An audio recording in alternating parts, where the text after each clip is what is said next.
Hello friends, welcome to Ekammai's kitchen. இன்றைக்கி ஒரு சூப்பரான பாயாசம் பார்க்க போகிறோம்.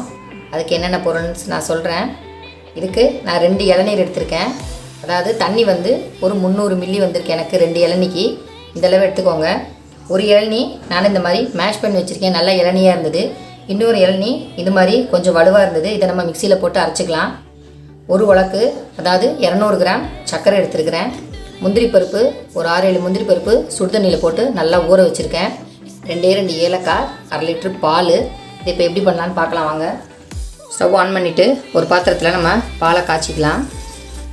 பால் காய்கிறதுக்குள்ளே நம்ம இளநியை நம்ம அரைச்சிக்குவோம்.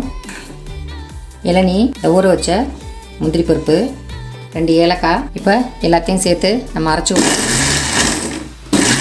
இதை பாருங்கள், நைஸாக அரைச்சாச்சு. நமக்கு பால் நல்லா கொதிச்சிருச்சு.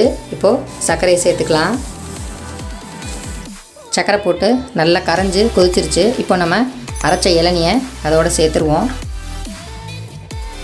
இப்போ இளநியை ஊற்றிட்டு நல்லா கிளறி விட்டுருங்க. ஃபுல்லாக நல்லா கிண்டி விட்டுட்டு நல்லா அந்த பாருங்கள் நல்லா கரைஞ்சிருச்சு.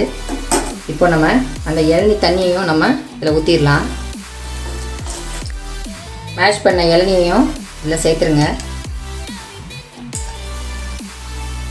எல்லாத்தையும் நல்லா ஊற்றிட்டு ஒரு நிமிஷம் இல்லைனா 2 நிமிஷம், ரொம்ப கொதிக்க விட வேணாம். ஒரு கொதி வந்தோன்னே நம்ம இறக்கிக்கலாம். இந்த பாருங்கள், லைட்டாக ஒரு கொதி வந்துடுச்சு. இப்போ நம்ம இறக்கிக்கலாம். இப்போ ஒரு பவுலில் நம்ம ட்ரான்ஸ்ஃபர் பண்ணிக்குவோம். நமக்கு இளநீர் பாயாசம் ரெடி ஆயிடுச்சு. கண்டிப்பாக எல்லோரும் வீட்டில் ட்ரை பண்ணி பாருங்கள். தேங்க்யூ. இந்த வீடியோ உங்களுக்கு பிடிச்சிருந்தா லைக் பண்ணுங்கள், ஷேர் பண்ணுங்கள், சப்ஸ்கிரைப் பண்ணுங்கள். கூடவே இருக்கிற பெல் ஐக்கானையும் ப்ரெஸ் பண்ணிடுங்க.